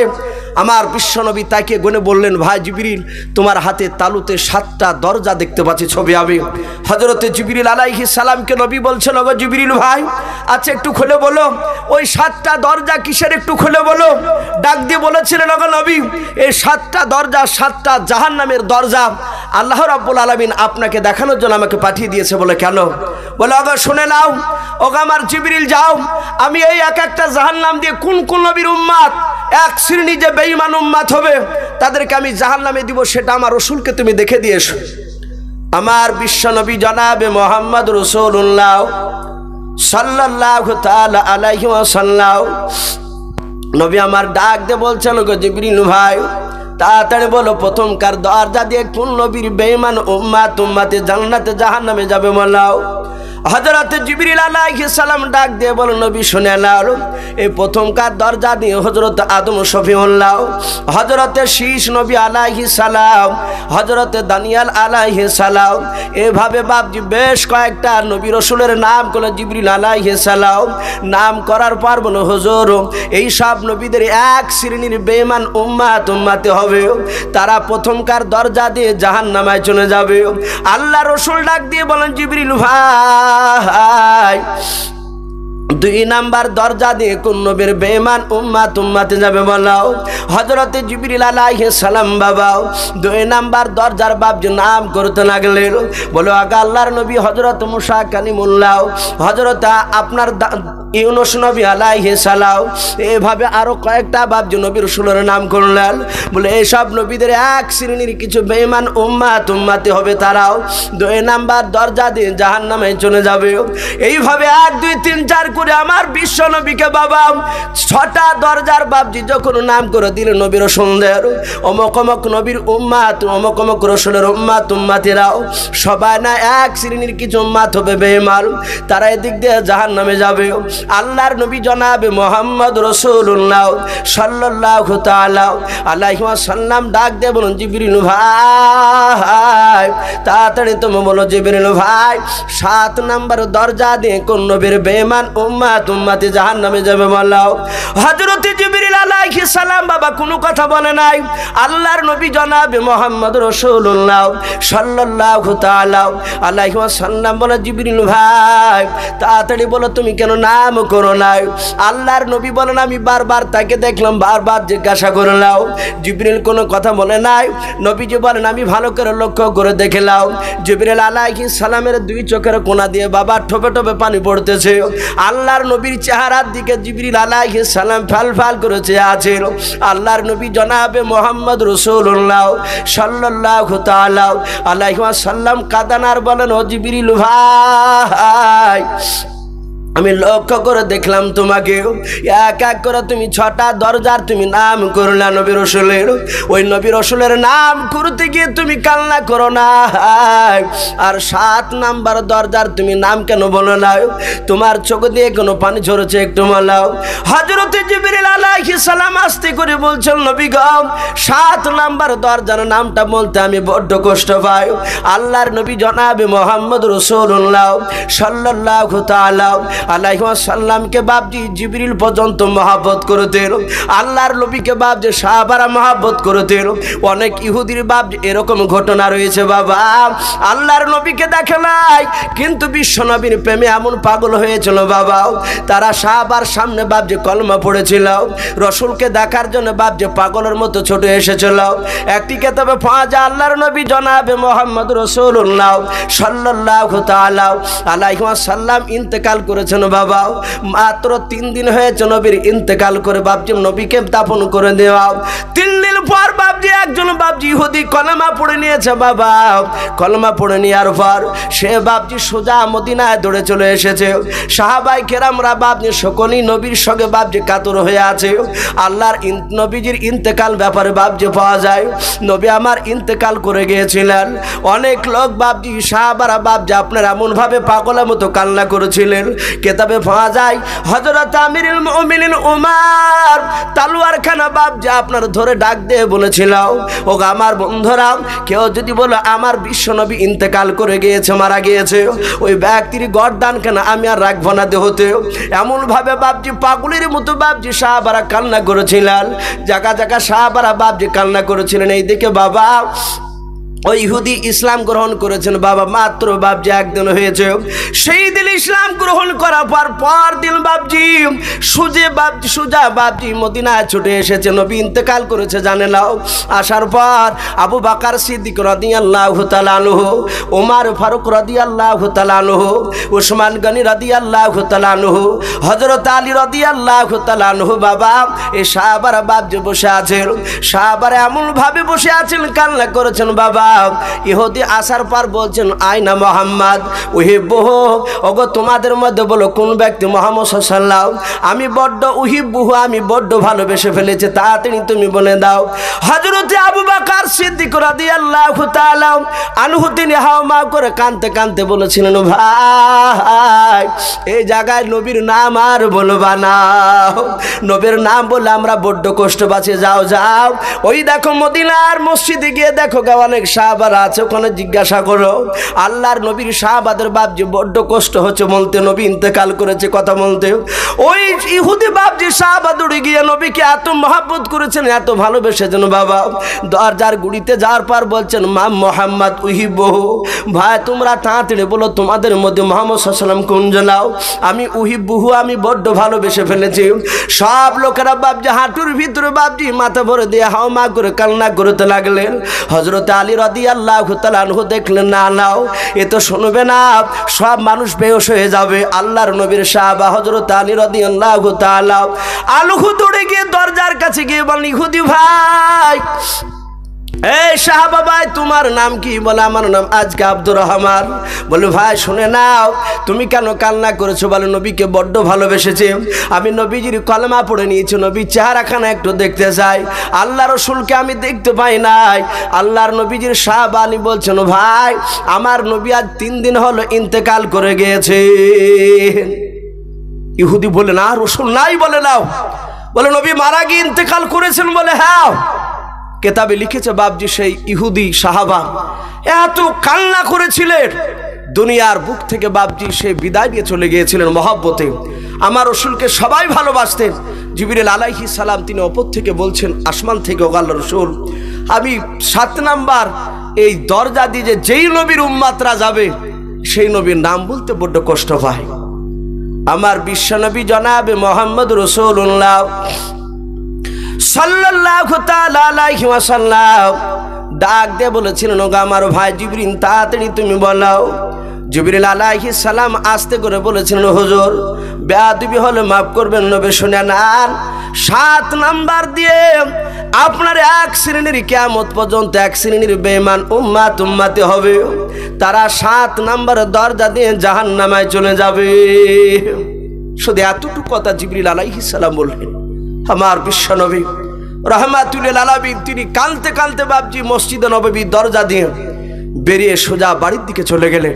সাহাবারা পেছন দিক থেকে কেউ ডাক দিলেন, আবু বকর, ওমর, ফারুক রাদিয়াল্লাহু তাআলা আনহুম আজমাইন বলেন, কেউ তোমরা যেন আওয়াজ করবা না, আমার রাসূল চরম ব্যথায় ব্যথিত হয়েছে। জিবরিলের সাথে কথা বলছিলেন, দেখি আমার রাসূল বাড়ির দিকে যাচ্ছে, হয়তো আসরের সময় রাসূল আসবে, আসরে যদি না আসে নবী মাগরিবে না আসে থাকতে পারবে না। সাহাবারা সবাই বাপজি সেখানে থেকে গেলেন। রাসূল বাড়িতে না গিয়ে বাপজি বাড়ির পাহা দিয়ে সোজা মরুভূমির ময়দানের দিকে চলে গিয়েছেন। আমার সাহাবারা আসর অপেক্ষা করলে, নবী আসলেন না, মাগরিবে আসলেন না, এশায় আসলেন না, পরের দিন ফজরে আসলেন না। এইভাবে বাপজি বলা হয়েছে 3 দিন পার হয়ে গেল। 4 দিনকে দিন ফজর নামাজ পড়ে হযরতে সাহাবায়ে কেরাম পেছন দিকে ঘুরে বললেন, আসরে বসলেন, ওগো ভাই, রসুল আজ 4 দিন হতে চলে আসে নাই কেন? আমাদের মনে হয় রসুল মনে হয় বেঁচে নাই, নবীকে মেরে ফেললো নাকি?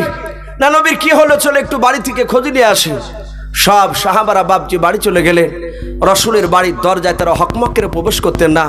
আজ আমাদের একটা গুণ সবচেয়ে বড় খারাপ আছে, আজ অন্য কোনো ভাইয়ের বাড়িতে বাপজি গেলে, অপরিচিত মানুষের বাড়িতে গেলেও দেখা যায় আমরা হরমার করে বাপজি সালাম তো দিই না, হরমার করে প্রবেশ করে ফেলে। কিছু মানুষ যারা পর্দাকে ভালোবাসে সেসব মা বোনেরা বলে যে, ওগো চাচা, কি ওগো ভাই, ওগো তুমি এইভাবে হরমার করে ঢুকছে কেন? আমার বাড়িতে ঢুকবা, তুমি আওয়াজ দিচ্ছ না কেন? আমার বাড়িতে বেটা ছেলে নয়। আমরা অনেকেই কিন্তু বাপজি গুরুত্ব দিই না। রসুল বলেছেন তার বাড়িতে বিনা সালামে প্রবেশ করা যাবে না। আপনি যদি হকমক্কের বাড়িতে প্রবেশ করেন, আপনি হয়তো নামাজ পড়ছেন, কিয়ামতের ময়দানে হয়তো বিনা সালামে ঢোকার কারণে হয়তো আল্লাহ আপনাকে জান্নাতে যেতে গিয়ে হয়তো আটকে দিতে পারে। এই জন্য বাপজি একটু সাবধান হয়ে যাবেন। যারই বাড়িতে যাবেন হয় সালাম দিবেন। সালাম তো আমরা অনেকেই দিতে পারি না, কিন্তু বাপজি না হলে নাম ধরে ডাকতে হবে। আমার বিশ্বনবী রাহমাতুল লিল আলামিন প্রথমে বাড়িতে সালাম দিতেন, উত্তর না আসলে দ্বিতীয়বার সালাম দিতেন, উত্তর না আসলে তৃতীয়বার সালাম দিতেন, উত্তর না আসলে চতুর্থ বেলায় বাপজি সেই বাড়িওয়ালার নাম ধরে ডাকতেন। আমার বিশ্বনবীর সাহাবা আবু বকর বাড়ির দরজায় গিয়ে সালাম দিলেন, আসসালামু আলাইকা ইয়া রাসূলুল্লাহ ইয়া হাবিবাল্লাহ। নবীর সাহাবারা জানেন যে বিশ্বনবী সালামের উত্তর দেন নবী বাড়িতে থাকলে। দেখলেন রসুলের গলার আওয়াজ বেরিয়ে আসলো না। বাড়ির ভিতর থেকে বাপজি হযরত মা ফাতেমাতুজ জোহরা রাদিয়াল্লাহু তাআলা আনহা, বিশ্বনবীর কলিজার টুকরা বেটি ফাতেমা বেরিয়ে এসে বললেন সালাম উত্তর দিয়ে, ওগো আব্বাজানের বন্ধুরা, আমার আব্বাজানকে ডাকছেন, আমার আব্বাজান বাড়িতে নেই। বলে কোথায় গিয়েছে? বলে আমরা জানি না, আমাদের আব্বা 4 দিন হতে চললো বাড়িতে আসে নাই। সাহাবারা ধারণা করলেন আর রসুল আর বেঁচে নাই, নবীজি ইন্তেকাল করে গিয়েছে, নবী মনে হয় আর বেঁচে নাই, নবীকে আর পাওয়া যাবে না। একেবারে পাগলের মতো মনে হচ্ছে, ছটপট করছে সাহাবায়ে কেরাম। সবাই বললো ভাই চারিদিকে খুঁজতে বেরিয়ে পড়ো। প্রতিটা সাহাবা বাপজি চারিদিকে খুঁজতে বেরিয়ে পড়লেন। ফাতেমা কাঁদছেন, বলছেন গো আব্বার বন্ধুরা, আমার আব্বাজান আমাকে এত ভালোবাসে, আমাকে এত ভালোবাসে যে আমার আব্বাজান আমাকে না দেখলে থাকতে পারে না। কেতাবে এসেছে বাপজি ফাতেমার জীবনীতে, আমার বিশ্বনবীর দরবারে বাপজি রসুল নবীজি বসে থাকতে, ফাতেমা তো জোহরা যে কোনো কাজ নিয়ে রসুলের কাছে আসলে আমার বিশ্বনবীকে সাহাবারা দূর থেকে বলতেন, ওগো রসুল, ওই দেখেন আপনার বিটি ফাতেমা আসছে আপনার দরবারে। নবী এভাবে মুখটা উঁচু করে বলতেন, তাই তো আমার জননী মা আসছে। সাথে হাতে বাপজি ফাতেমা তো জোহরা কাছে রসুল বাপজি সাথে হাতে উঠে দাঁড়িয়ে উনি হেঁটে হেঁটে চলে যেতেন। আমার বিশ্বনবীজি বলতেন, ওগো মা, তুমি কেন হেঁটে আমার দরবারে আসছিল কষ্ট করে? ওগো মা, তুমি আমার জামাইকে দিয়ে খবর দিলি তো আমাকে খবর দিলে আমি ঠিক তোমার বাড়িতে দেখা করতাম। আমার বিশ্বনবী এত ফাতেমা তো জোহরা রাদিয়াল্লাহু তাআলা আনহাকে বাপজি ভালোবাসতে। একটি কিতাবে এসেছে খাদিজাতুল কুবরা রাদিয়াল্লাহু তাআলা আনহা বিশ্বনবীজির বাপজি বিটি ফাতেমা তো জোহরাকে একটা ধমক মেরেছিল, এই চড় মেরেছিল। আমার বিশ্বনবীর বিটি ফাতেমা কাঁদতে কাঁদতে গিয়ে রসুলের কাছে গিয়ে বলেছেন, আব্বা আমাকে মা মেরেছে। হযরত বিশ্বনবী ফাতেমা তো জোহরাকে বুকের সাথে জড়ে ধরে আমার বিশ্বনবীর পবিত্র জীব দিয়ে তার গালে বাপজি হাত বুলালে, বলে মা কেঁদো না, ভালো হয়ে যাবে। আমার বিশ্বনবী কাঁদতে কাঁদতে এসে বলছেন, ওগো খাদিজা, ওগো খাদিজা, তুমি কাকে মেরেছো? বলে ওগো আল্লাহ রসুল, আমি আমার বিটি খাদিজাতুল কুবরাকে, আপনার বিটিকে আমি মেরেছি। বলে কেন মেরেছো? বলে একটা জিনিস নিয়ে বারবার জিদ করছিল, তো আমি বললাম তোমার আব্বা এসে দিবে, কিন্তু শুনে নাই, কিন্তু আমার কাছে তো সেটা নেই। বারবার জিদ করার কারণে আমি রাগে থাকতে না পেরে রসুল আমি একটু থাপ্পড় মেরে দিয়েছি। আমার বিশ্বনবী জনাবে মোহাম্মদ রাসূলুল্লাহ সাল্লাল্লাহু তাআলা আলাইহি ওয়াসাল্লাম নবী আমার কান্না করতে করতে বলেন, খাদিজা শুনে নাও, এই ফাতেমাকে ফাতেমা বলে তুমি তো জানো? বলে হাও। আল্লাহ রসুল ডাক দিয়ে বলেন, খাদিজা শুনে নাও, আমি আমার মার পিঠ থেকে জন্ম নেওয়ার পর আমার মাকে মা মা বলে বেশি দিন ডাকতে পাই না রে খাদিজা।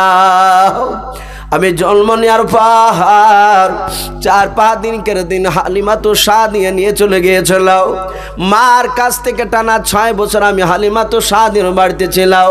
6 বছর পরে 1 মাস যখন বাকি ছিল আমার খাদিজা, ওই সময় আমার দুধমা আমার জননী মা আমিনার কাছে রেখে গেল। ওরে আমার খাদিজা, আমি মা মা করে বেশি দিন আমার মাকে ডাকতে পাই না।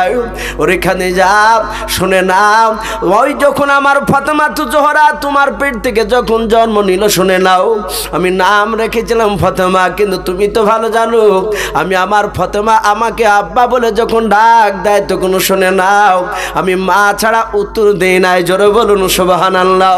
ওরে আমার খাদিজা, তুমি আমার ফাতেমার গালে চড় মারো নাই, তুমি আমার কলিজাতে আঘাত দিয়েছো রে খাদিজা। তুমি আর আগামীতে জানো এই ধরনের কোনো ভুল কাজ করবে না। হযরত খাদিজাতুল কুবরা রাদিয়াল্লাহু তাআলা আনহা হাওমা করে কাদার বলে, হুজুর আপনি একটু ক্ষমা করে দেবেন, আল্লাহর কাছে দোয়া চাল, আল্লাহ যেন মাফ করে দেয় আমাকে, আমি ফাতেমাকে আর ধমক দেব না। আল্লাহর নবীজির বিটি কলিজার টুকরা ফাতেমা তো জোহরা রাদিয়াল্লাহু তাআলা আনহা তিনি এত বাপজি রসুলকে ভালোবাসতেন, নবী বাপজি ফাতেমাকে ভালোবাসতেন। সেই ফাতেমা কাদার বলেন, আব্বা আজ 4 দিন হয়ে গেল আমার বাড়িতে আসে না। সাহাবারা সবাই বাপজি চলে গেল খোঁজাখুঁজি করে দিও। হযরত ওমর আবু বকর দুজনাই মরুভূমির ময়দানের দিকে বাপজি চলে গেল। যাওয়ার পর দেখে একটা রাখাল বাপজি আপনার দাঁড়িয়ে আছে, 2টো রাখাল দাঁড়িয়ে আছে। আল্লাহর নবীর বন্ধু হযরত ওমর ফারুক রাদিয়াল্লাহু তাআলা আনহু রাখাল 2টোর কাছে গিয়ে বলছেন, রাখাল বাবা তোমরা কি বলতে পারবা আখিরি জামানার রসুলকে তোমরা কি দেখতে পেয়েছো? বলো। রাখাল 2টো বাপজি রসুলকে চিনে নাও, আল্লাহর নবীকে বাপজি জানে নাও। রাখাল 2টো বলেছিল, চাচা আমরা আপনাদের নবীকে চিনি নাই, কিন্তু শুনে নেন আমরা 4 দিন হতে চলল আজকে বড় পেরেশানের মধ্যে আছে। বলে কি পেরেশানের মধ্যে? বলো। বলে চাচা ওই দেখেন গুহা জঙ্গল দেখতে পাচ্ছেন, বলে হ্যাঁ। ওই জঙ্গলের চারিদিকে দেখতে পাচ্ছেন দুম্বা উট, বলে হ্যাঁ। ওই দুম্বা উটগুলো জঙ্গলা নয়, ওগুলো সব আমাদের বাড়ির জঙ্গলের উট নয়, আমাদের বাড়ির পোষা উট, আমাদের বাড়ির দুম্বা ছাগল। বলে ওখানে কেন? বলে ওই জন্যতে পেরেশান। বলে ব্যাপারটা বুঝতে পারলাম না। বলে চাচা আজ 4 দিন হতে চলো শুনে না, কোথা থেকে একটা পাগলা এসে গুহার ভেতরে এসে ওই মানুষটা সেজদায় পড়ে কাঁদে আর বলেন উম্মাতিয়া উম্মাতিয়া উম্মাতি করে কান্না করেছে। ওগো আমার চাচা, যেদিন থেকে ওই পাগলটা গুহার ভিতরে কান্না করছে সেই দিন থেকে আমাদের উট আর দুম্বা বাড়িতে রাখতে পারি নাই। জোরে বলুন সুবহানাল্লাহ। জঙ্গলার বাপজি লাই উট সবাই বাপজি তারা চিনতে পেরেছে আখিরি জামানার পয়গম্বর রসুল বাপজি কান্না করেছে। হযরত আবু বকর সিদ্দিক রাদিয়াল্লাহু তাআলা আনহু বাচ্চা ছেলে দুটোকে বাপজি বুকের সাথে জোড়ে ধরলেন, জোড়ে ধরে বলেন বাবা উনি পাগল নয়, উনি আখিরি জামানার দরদি নবী। বলুন সুবহানাল্লাহ। 2 ছেলের সামনে নবীর গুণবালি বাপজি শোনালেন। আমার বিশ্ব নবীর বন্ধু আবু বকর সিদ্দিক রাদিয়াল্লাহু তাআলা আনহু নবীজির গুহার কাছে গিয়ে সালাম দিলেন, আসসালামু আলাইকা ইয়া রাসূলুল্লাহ ইয়ারফাউ রাসাকা। আল্লাহর নবীজির কাছে সালাম দিয়ে বলল হুজুর আপনি মাথাটা উত্তোলন করুন। আল্লাহর নবী কথা বলে নাই, আল্লাহর নবী সিজদা থেকে বাপজি মাথা তুলে নাই, শুধু কান্না করে। হযরত ওমর বলেন আমি তাকে দেখলাম গুহার ভিতরের মাটি পর্যন্ত বাপজি কাদা হয়ে গিয়েছে, নবীজি এত কাদা কেঁদেছেন উম্মতের জন্য। হযরত ওমর ফারুক ডাক দিয়ে বলেন নবী গো আমি আপনার উমর। ও রাসূল আপনি উমরকে এত ভালোবাসেন, এত ভালোবাসেন।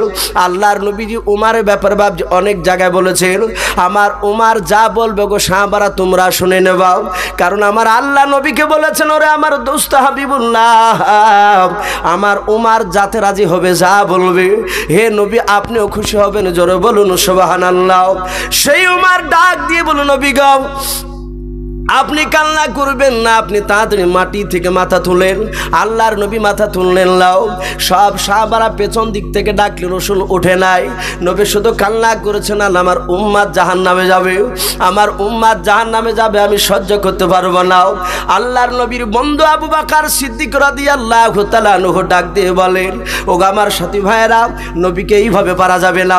বলে কি করতে হবে? বলে ফাতেমা জোহরাকে তুমি ডাকো, না ডাকলে উঠবে না। ফাতেমা জোহরা রাদিয়াল্লাহু তাআলা আনহা আসার পর ডাক দিয়ে বলেন আব্বা আপনি 4 দিন আমাকে না দেখে কেমন করে আছেন বলেন। ওগো আব্বা আপনি কান্না করবেন না, উঠুন। নবী আমার সিজদায় পড়ে পড়ে কাঁদার বলেন বিটি আমি তোমাকে ভালোবাসি না মা, শুনে নাও কিয়ামতের ময়দানে আমার সামনে দিয়ে জাহান্নামে যাবে আমার উম্মাত উম্মাতিরাও, আমি রাসূল পয়গম্বর আমি সহ্য করতে পারবো না। আল্লাহ রাসূল কান্না করেন তো কোনো মাথা তুলে নাই। আমার আল্লাহ সহ্য করতে না পেরে জিবরিল আলাইহিস সালাম ডাক দিয়ে বলেছিলেন আল্লাহর নবী আল্লাহ বলেছেন গো জিবরিল যাও যাও আমার রাসূলকে গিয়ে খোঁজখবর শুনে দিয়ে এসো।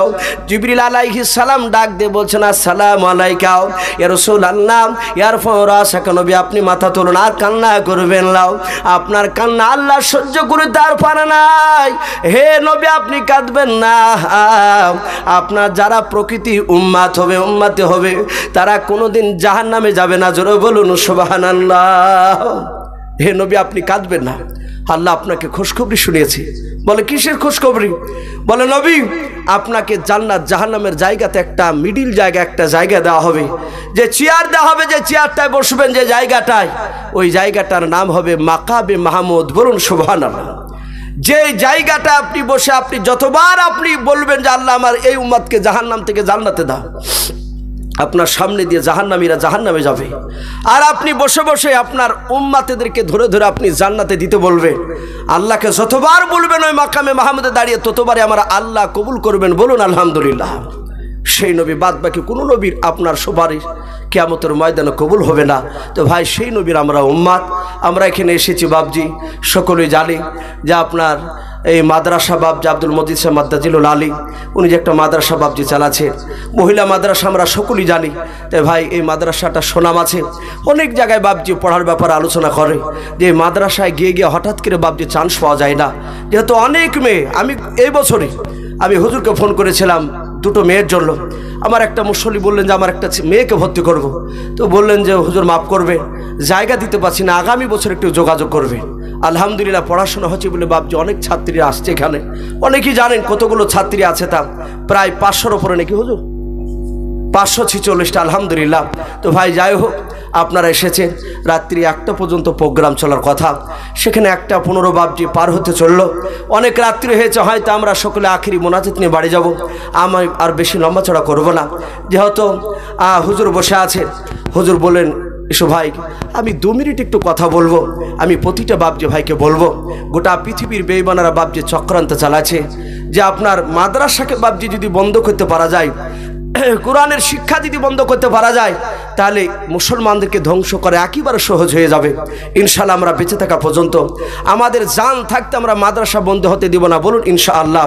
তো ভাই যাই হোক, জান মালদের দরকার হলে জানও দিব ইনশাআল্লাহ, কিন্তু ভাই এখন তো জান আর দরকার হচ্ছে না, যখন কোনো প্রয়োজন হবে তখন দিব, কিন্তু কিছু ভাবছি মালের দরকার হবে। তো আমরা ইনশাআল্লাহ এই মাদ্রাসা থেকে যখনই শিক্ষকরা যাবে আপনাদের এলাকায়, ইনশাআল্লাহ আপনারা দানে সাড়া দিবেন, আপনার সহযোগিতার হাত বাড়াবেন। আলোচনা আমাদের সকলকেই জানো আমল করা তৌফিক দান করুন, বলুন আল্লাহুম্মা আমিন, আল্লাহুম্মা আমিন। তো যাই হোক, তো ভাই যাই হোক, শেষের বেলায় উনি বলেছেন যে ভাই আদায় করতে হবে না, আলহামদুলিল্লাহ মানুষ যথেষ্ট দিয়েছে, আবার দিবে হয়তো আগামীতে। যদি কেউ বাবজি শেষের বেলা দিতে বাকি থাকে, দোয়ার শেষে এসে টেবিলে এসে বাবজি হুজুর হাতে এখানে দিয়ে যাবে। যদি কারো থাকে, হয়তো একজনা দিয়েছেন আর তো দেওয়া যাবে না তা নয়, আপনি দিতে পারেন, হয়তো 10 টাকা 5 টাকা ভাবে দিতে হরকত বরকত হয়, অনেক টাকা ইনশাআল্লাহ শেষের বেলা হয়তো হয়ে যাবে। মা বোনদেরকে বলবো আপনারা শেষের বেলায় যা পারবেন আপনারা দোয়ার পরে ইনশাআল্লাহ দিয়ে যাবেন। আমরা হাত তুলে দোয়া করি, আল্লাহুম্মা আমিন। আলহামদুলিল্লাহি রাব্বিল আলামিন ওয়া আকিবাতুল লিল মুত্তাকিন ওয়াসসালাতু ওয়াসসালামু আলা রাসূলিল আমিন ওয়াসসালাতু ওয়াসসালামু আলা সাইয়্যিদিল মুরসালিন। রব্বানা যালামনা আনফুসানা ওয়া ইল্লাম তাগফির লানা ওয়া তারহামনা লানাকুনান্না মিনাল খাসিরিন। রব্বানা লা তুযিগ কুলুবানা বা'দা ইয হাদাইতানা ওয়া হাব লানা মিন লাদুনকা রাহমা ইন্নাকা আনতাল ওয়াহ্হাব। আয় আল্লাহ, রাত্রি প্রায় আয় আল্লাহ 1:15 পার হয়ে গেছে রে মাওলা। আয় আল্লাহ, গভীর রাত্রিতে তোমার বান্দা বান্দিরা দেখো চাতক পাখি না চেয়েছে তোমার নবীজির কথাগুলো শুনছিল। আয় আল্লাহ, আলোচনা করতে গিয়ে যদি ভুল হয়ে যায় আয় আল্লাহ ক্ষমা করে দিয়ে আয় আল্লাহ, আলোচনা এবং বলা শোনা সব তুমি কবুল করে নাও। আয় আল্লাহ, এই তিরমোহনী ভিকুতলা আল্লাহ মহিলা মাদ্রাসাও আয় রব্বুল আলামিন, এই মাদ্রাসাকেও তুমি কবুল করে নাও রব্বুল আলামিন। এই মাদ্রাসার যত আসাতিজে কেরাম রয়েছে মহলা, সব শিক্ষকগণকে তুমি আল্লাহ ইমানদার হিসাবে তুমি কবুল করে নাও। আয় আল্লাহ, এই খাস করে মাদ্রাসার হেড মাওলানা হযরত মাওলানা কারি আব্দুল মাজিদ সাহেব মাদ্দাজিলুল আলীকেও তুমি কবুল করে নাও। আল্লাহ, মৃত্যু পর্যন্ত দিনের সাথে তুমি খিদমত করিয়ে নাও। আয় আল্লাহ, খাস করে মওলাই কেরেম দেখে তোমার বান্দা বান্দিরা আমিন আমিন করেছে মওলা। এখানে অনেক বাপজি ভাই মা বোনদের আব্বা নাই মা নাই, যাদের আব্বা মা নাই তুমি তাদের আব্বা মার কবর আযাবগুলো তুমি মাফ করে দাও। আয় আল্লাহ, এই মাদ্রাসায় যারা দান করেছে রে মওলা, যত টাকা দান করেছে মওলা তুমি আলিম বিজাতি সুদূর, তুমি সকল অন্তর তুমি জামিন। আয় আল্লাহ, আয় আল্লাহ, তোমার বান্দারা যে যত টাকা দান করেছে মওলা সকলের দানকে তুমি কবুল করে নাও।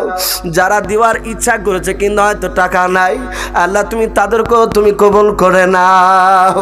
আয় আল্লাহ, খাস করে মওলাই করিম যাদের আব্বা নাই মা নাই দাদা নাই দাদি নাই চাচা নাই চাচি নাই নানা নাই নানি নাই, আল্লাহ তুমি আমাদের সকলের আত্মীয় স্বজন কবর আযাবগুলো তুমি মাফ করে দাও। আল্লাহ সকলের কবরগুলো জান্নাতুল ফেরদাউস বানিয়ে দাও। আয় আল্লাহ, আজকে পবিত্র জালসার মাহফিল তুমি কবুল করে নাও রব্বুল আলামিন। আয় আল্লাহ, আমাদের সকলের বাড়িতে রোজের আজকের তুমি বরকত দাও। আয় আল্লাহ, ক্ষেত খামারে বরকত দাও, আসমানি বালা জমিনি বালা থেকে আমাদের সকলকে তুমি হেফাজত করো। আয় আল্লাহ, এই মাদ্রাসায় যত আমার মা বোন পড়তে এসেছে মহলা, আগামীতে কিয়ামত পর্যন্ত যারা পড়বে সকলের ইমানটা হযরত মা ফাতেমা জোহরা রাদিয়াল্লাহু তাআলা আনহার মতো ইমান তুমি বানিয়ে দিও। দাও। আয় আল্লাহ এই গ্রামকে তুমি কবুল করে নাও। এই গ্রামের প্রতিটা বাড়িতে মওলা মাদ্রাসার বরকতে তুমি আল্লাহ তাদের সকলের বাড়িতে নিজের আজকের বরকত দাও। আল্লাহ মহল্লার যত আত্মীয় স্বজন নয় আল্লাহ মহল্লার যত মাইয়াত কবরবাসী হয়েছে মওলা সকল মাইয়াতের কবর আযাবগুলো তুমি মাফ করে দাও। আয় আল্লাহ এই মহল্লার ভাই থেকে যত তোমার বান্দা বান্দিরা আমিন আমিন করেছে এসেছে মওলা তুমি তাদের গ্রামেরও যত মায়াত চলে গেছে তাদের সকল কবর আযাব তুমি মাফ করে দাও। আয় আল্লাহ সারা বিশ্বের মাদ্রাসা মসজিদকে তুমি কবুল করে নাও। সারা বিশ্বের মাদ্রাসা মসজিদকে তুমি হেফাজত করো। খাস করে আজকে যে মাদ্রাসার উদ্দেশ্যে জালসা হচ্ছে মওলা এই মাদ্রাসাকে কিয়ামত পর্যন্ত তুমি কবুল করে নাও। এই মাদ্রাসাকে যাবতীয় বিপদ থেকে তুমি হেফাজত করো। এই মাদ্রাসা রুজিতে তুমি বরকত দাও। আয় আল্লাহ খাস করে মওলা কেরাম আখিরে দোয়া করি মওলা আমার ফিলিস্তিন মুসলমান ভাইদেরকে তুমি হেফাজত করো, মা বোনদেরকে হেফাজত করো। আয় আল্লাহ জালিমের অত্যাচার থেকে তুমি হেফাজত করো। আল্লাহ বাইতুল মুকাদ্দাসকে তুমি হেফাজত করো। আল্লাহ খাস করে মওলা বদরে যেইভাবে তুমি সাহায্য করেছিলে মওলা সেইভাবে সারা বিশ্বের মুসলমানকে তুমি সাহায্য করো। খাস করে ফিলিস্তিন যুবক বাবজি ভাই আয় আল্লাহ মা বোনদের ছোট ছোট বাচ্চা তাদের সকলকে তুমি হেফাজত করো, সাহায্য করো। আয় আল্লাহ এই দোয়াটুকু নবীর ওসিলা করে বলি কবুল করে নাও। আয় আল্লাহ যেই সব বাবজি ভাইরা আমিন আমিন করেছে সকলের ঈমানটা হযরত আবু বকর সিদ্দিক রাদিয়াল্লাহু তাআলা আনহুর মতো বানিয়ে দাও। আমার মা বোনেরা পর্দার আড়াল থেকে বসে বসে আমিন আমিন করেছে মওলা তুমি আমার সকল মা বোনের ঈমানটা হযরত মা খাদিজাতুল কুবরা রাদিয়াল্লাহু তাআলা আনহার মতো ঈমান বানিয়ে দাও। আল্লাহ এই দোয়াটুকু নবীর ওসিলা করে বলি কবুল করে নাও। যত নবীর রাসূল ওলিয়া ওলি গোস কত ফকির দরবেশ তবে তবিন পাঠিয়েছে মওলা সকলে আর মোবারক পৌঁছিয়ে দাও। সুবহান রাব্বিকা রাব্বিল ইজ্জাতি আম্মা ইয়াসিফুন ওয়া সালামুন আলাল মুরসালিন ওয়ালহামদুলিল্লাহি রাব্বিল আলামিন।